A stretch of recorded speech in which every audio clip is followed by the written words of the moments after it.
Hello everybody, it is Ebontis, and in this video I want to talk to you about surviving the campaign. Specifically, resistances and armor and evasion, energy shield, that kind of thing. Biggest thing I want to say first is as you're going through the campaign, there are certain bosses that you need to hunt down to make sure you get the permanent resistance on your characters. You can get 10% for lightning, fire, and cold on Act 1, 2, and 3, and then when you do Cruel difficulty, you can get another 10% 1, 2, and 3 permanently on your character. Now, why is that important? Well, when you start out and you have like absolutely garbage gear, you're gonna notice that when you get to the first boss, if you don't have any cold resistance, he's gonna hurt, and I mean a lot, because he humbled me pretty quickly, and I had to have a damn near perfect run to take down the boss in Act 1, Count Geonor. Probably saying that wrong, forgive me. But the idea is he's going to do a lot of cold damage. So, now the main reason I have the permanent 20% is because I have killed Biera of the Rotten Pack. I killed her on Act 1, normal difficulty, and then Cruel, Act 1, I killed her again. The two acts when you can face her and get that permanent upgrade is permanently 20%. 10% each time, but 20 total. Same thing for Act 2 and Cruel 2, Act 3 and Cruel 3. As you work your way through the game, you can get a permanent 20% buff. Now, the main reason that is important, as you progress through the acts, like when I go to Act 2, currently you can see I'm at like 20, 20, 20, Chaos. I wouldn't worry too much about Chaos till the end. But if I go to Act 2, you're going to notice my resistance drops. It actually will just straight up go to... I always move me around. Minus, then it'll only be 10%. The reason is, when you jump forward, and I saw this on console, I think it was console, but like, it doesn't really tell you on PC specifically, but as you go forward in acts, the resistance that you have is going to drop as you progress through the game. So Act 1 is like -0, Act 2 is -10%, Act 3 is -20%. When you get to Act 4, which is Act 1 Cruel, it goes to like minus, I want to say 40%, but then Act 2 is also 40%, so maybe that's a bit of a bug. And then Act 3 is -50%. So in essence, I think it should be -0, -10, 20, 30, 40, 50. That's what you're going to have to battle against. What that means is, if you go into a fight and you have positive resistance, you'll take a little less damage. But if you have negative resistance to anything, you will take more damage than even necessary. And that's the point to where, when you're fighting, say, the Act 1 main boss. So this guy over here, Count Geonor. He has a lot of ice attacks. Multiple different ways for him to face you, for him to take you on with ice damage. Whether it's freeze you in place or do a blast or whatever it may be, he will also do some physical, and we'll get to that, but the ice damage is going to make a difference. And I noticed when I went through by myself, I hadn't really paid too much with resistances, but I went through and basically duoed it with my brother. I noticed that I had kind of paid more attention to my resistances, and when I jumped in and fought him, it was a night and day difference. Now, granted, 2 people does help, but I was probably taking the brunt of it because I was farther up, so I was pulling a bit more of the attention. And I noticed when my resistance was a lot higher, and you'll notice I'm way spec for in-game at this point, but if I went into him, if I fought him right now in Act 1 and I had 75% cold resistance, he would, for one, I'd be out-leveled him, so it wouldn't hit that hard. But again, the cold resistance that I have would make him do almost no damage to me. It would be kind of a joke, which is fun for me later on to feel overpowered. But then when you jump ahead to, say, Cruel Act 3, you're going to notice my resistances are not 75%. I think my cold might be 30-something? It's pretty low. Probably my lowest one. But when I'm in Act 3, I need to worry about lightning and fire, especially the final boss is fire. So now I'm at 33, 45, and 59. So, and I've got some alternate rings to throw in there. But the main reason I want to focus this much on resistances is to point out the gear that you should be watching out for, and that is jewelry. You're not going to see a lot of it at first. There is one, and I would probably have to look this one up, so forgive me. But there is one area, and it's when you're like going through maybe the Dreadnought, maybe Act 2. I honestly forget. It's one of these weird underground places, but there's going to be a point where you can pick between 3 different like, basically 3 different pots, but they all have like one of like, you know, light or fire or something like that. They have like a hint of what type of thing they're going to drop. They're going to drop a ring, I'm pretty sure. So if you are hurting for rings, but you should eventually get some random ones. But the reason I point this out is I have been picking up all of the random rings that I can possibly get my hands on. Every ring I keep right now. Now, I bought stash tabs so I have more space. Obviously, if you don't have quad tabs and you're just working with these basic 4, stash space is going to be rough. But I bought some. I do recommend it, by the way. Some quad tabs are going to let you go a long way. Other ones that are going to be really good are currencies. They're good for organizing. Unique can hold 268 different items. Like Flask, skill gems, like they hold 500 things. So don't sleep on the fact that just because this is a decent sized grid doesn't mean like the one-offs are not going to be totally worth it. So, but all of these, and this is why I would tell you, if you're going into a fight and say, look, this is a good example. Say this is the ring that I had going into the fight against Count Geonor. It's got lightning resist on it. It's got dex, life, accuracy, life per enemy killed. Cool. Seems helpful. 0 for cold resistance. And then I have this. Plus 26% to cold resistance. Honestly, just for that fight, since he is going to be doing cold damage and he's mostly who you're fighting, not too many ads really. There's a few, but not too many. I would probably tell you to give up the lightning resist because you're not really going to get that much out of it. Tiny bit of life and dex for that one fight. That 26% is going to make a massive, massive difference because you're going to be able to take that much more damage from him and he's going to be the one that hits you in the big chunks. So resistances are extremely important. Pay attention to them, and as you work through the campaign, if you can keep your resistance for what you are facing. So again, Act 1, cold. Act 2, more lightning, but some fire in that final boss fight, but there's lightning for sure in there. And then Act 3, fire. And again, Act 2, if you're looking for what to find, it's going to be over in the Dishar, this area.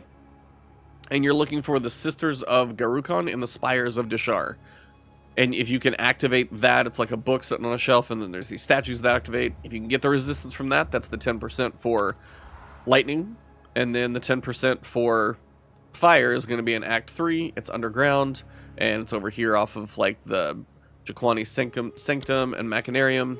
And it's Blackjaw the Remnant. And this fight whooped my butt. But eventually when you do, you're going to get that plus 10 fire resistance that is permanent. Now, the other thing that's going to make a difference in how you survive your battles is armor, evasion, energy shield. Life, of course, is nice, but again, as you're working through the campaign, you're not at crazy endgame levels. You are just trying to get by with what you've got. Now, depending on what your class is doing, you're going to go a different way. I went Ranger, so I went into a lot of dexterity. If you're going Sorceress or Witch, you're going to be going with a lot of intelligence. If you're going with Warrior, you're probably going to have a lot of strength. Now, why are you going to do that? Is because strength is an attribute required to equip most equipment that grants armor, as well as various melee-aligned skills. Dexterity is an attribute that is required to equip most things that grant evasion, as well as your ranged aligned weapons and skills. I need 90 dexterity just to use this weapon, and I could probably go find some random bow that requires even more.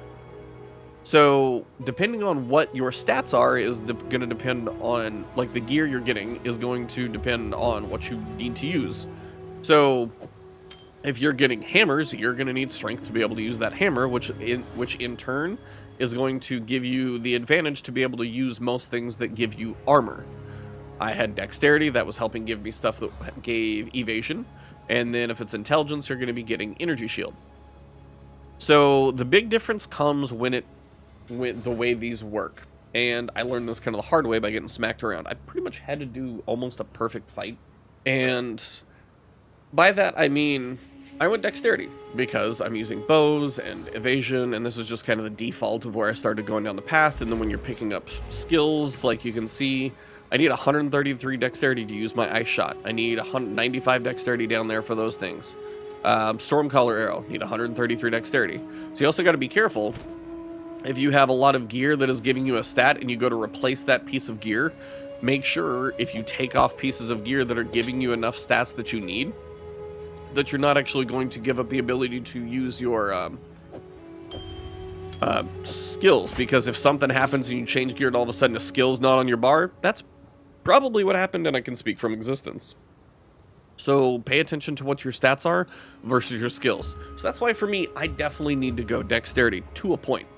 But the thing I've noticed is I also want to go, for me personally, just because the way I tend to end up playing is I wasn't really going to go intelligence because mana's fine, but I'm not really hurting too bad on it. Could I use a little bit more? I actually could, but More often than not, I've leaned into evasion, but armor has been the other thing that's helped me. So evasion is going to be a chance to dodge. Grants a chance to avoid enemy strikes or projectiles, just straight up. Exact chance is based on accuracy, and that's based on the enemy's accuracy and all those other things, but again, it's a chance to not get hit. Half the time, I'm not going to get hit. That's actually nice. And again, evasion could be higher. It's probably got a cap at a point, but again, evasion is where I've been focused for a while. The problem with going full evasion for me was the fact that occasionally you're going to fight a big brute, and he's going to have like something that looks like the column from a building, and he's swinging it around. There's a big gorilla that'll come up at some point. You'll see him. And if he lands the hit, and I don't have the evasion trigger, or if he just lands it anyway, and my evasion is just like, nope, I'm not here, I'm just straight up going to die. It happens more often than not. So what I started to do is, and this may not be the right way to go, and you may need to kind of balance these things out, but what I started to do is I started to try and mix a little bit, because one, strength is going to give you a little bit of life, but it also allowed me to wear some gear that had armor on it. So my helm has 144 armor, my chest is 236 armor, my boots have 127 armor. I haven't got gloves that way because those are my next piece of gear to level up. And then again, occasionally I might find a belt that actually might have armor on it. And for me, that's actually feeling a little bit more beneficial at the moment, because armor is going to allow me to take the physical hits. So you're going to have resistance. Somebody throws a fire bolt at me, somebody throws a lightning bolt at me, cold blast, whatever. My resistances are going to help counter those. They don't do a damn bit of anything for physical, and that is where armor comes in, because the only thing that will reduce your physical damage, outside of the energy shield eating it, but I'll get to that in a second, but if my evasion doesn't trigger, my armor will at least lower the damage some. And I will tell you, since I've tried to maintain my armor a little bit higher, and if I can get my gauntlets up there a little bit, I actually have been able to survive some of those hits with a sliver, as opposed to just getting one-tapped.